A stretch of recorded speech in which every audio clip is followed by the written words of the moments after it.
है sit sit जात में कह जात में सुभान अल्लाह। साईं जो भी किसो करो आन में आ मुझे सुहेणे नबी जे शान में आ पढ़ो सल्ले अला वो बिना सिट सिट जात में हिक हिक जात में सिट सिट जात में हिक हिक जात में है जो भी किसो करो आन में आ मुझे सुहेणे नबी जे शान में आ पढ़ो सल्ले अला वो बिना काफर कई बदी फौज कठिया मुठ मिटिया जी हबीब सटिया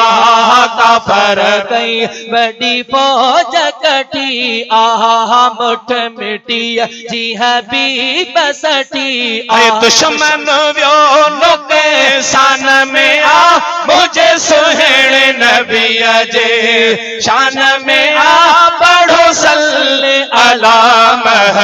वो बिना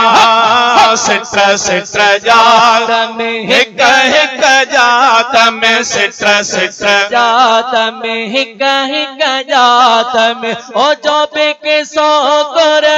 आन में आ मुझे सुहेणे नबी जे शान में आ पढ़ो सल्ले अला वो बिना तो न मिट्टी मुँह रब उछलाए बमारम तजी आयत आए साईं तो न मिट्टी मुँह रब उछलाए बमारम तजी आयत आए बदर जे मैदान में आ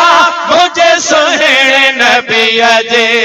शान में आ पढ़ो सल्ले अला वो बिना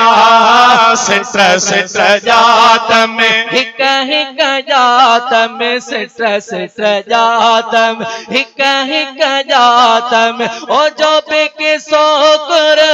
आन में आ मुझे सुहेणे हबीब जे शान में आ पढ़ो सल्ले अला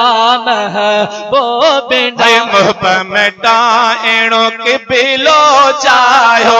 है हलंदिया नमाज में हुक्म आया मुहब मिटाइणो के बिलो चाहो हलंदी नमाज में हुक्म आयो है कदिनरा फुरे कान में आ मुझे सुहेणे नबी जे शान में आ पढ़ो सल्ले अला वो बिना सिट सिट जात में हिक हिक जात में से तो शहर में शामिल छा थी दो कहड़ा हवाला अज़मीरी दो शहर में शामिल छा थी दो है कहड़ा हवाला अज़मीरी दो सख कहड़ी इन सान में आ मुझे सुहेणे नबी जे शान में आ पढ़ो सल्ले अला